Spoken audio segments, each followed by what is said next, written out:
Course 3, From Sketch to Cinematic IP, Building the Cinematic Page, Part 3, LINEWORK. So now that we have all the references there, what we can do now is draw on top of it and fix a few things. We're going to be simplifying a lot. Remember that your references doesn't mean it has to look like that. And I've used a lot of myself in the clothes of the character. But, I'm a man and she's a woman, so there's going to be a lot of tweaks and all that. But it does make it a lot of fun, and especially when you cut things in a certain way that's like just like over here, you have the whole rest of the flow to know where the lines are going, so that's very helpful.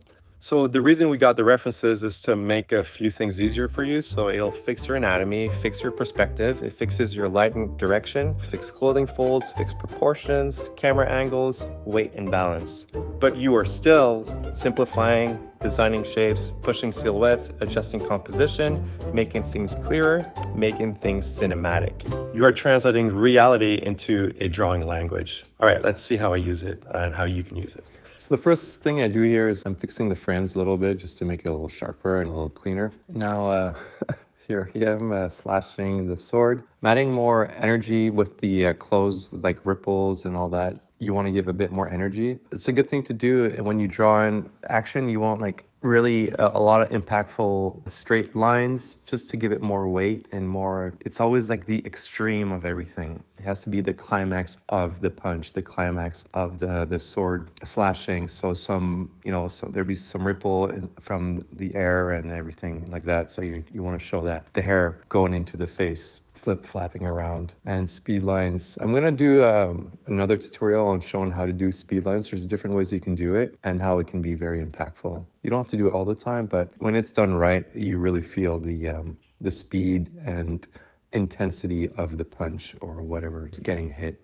So remember, whenever you're punching something, you want your arm to be straight and extended as far as it can. Maybe just a little more than it would be naturally, because you really want to feel that impact. Adding a lot of shadows that I didn't have in the image. But yeah, so because like we were talking about before, this is dark. It's in a dark place, so there's gonna be a lot of silhouettes. We're playing with a lot with that.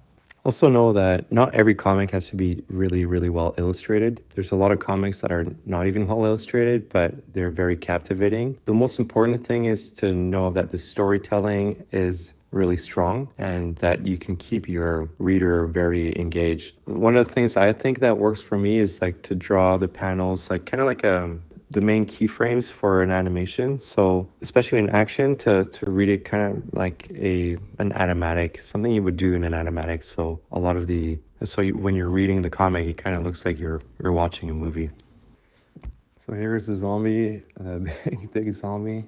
I still don't think some of it worked. That's why I made the arms a bit different. Just replace it again. I had his balls showing before, so I decided to give him more pants, which, I think it makes more sense that you have pants. Also copy pasted some zombies from before, because it's all going to be dark and like no one should be actually looking at those details. You'll just be looking at the monster and the girl's reaction. So everything at the bottom, you can just copy paste whatever that was there, and then, it's going to be dark anyway.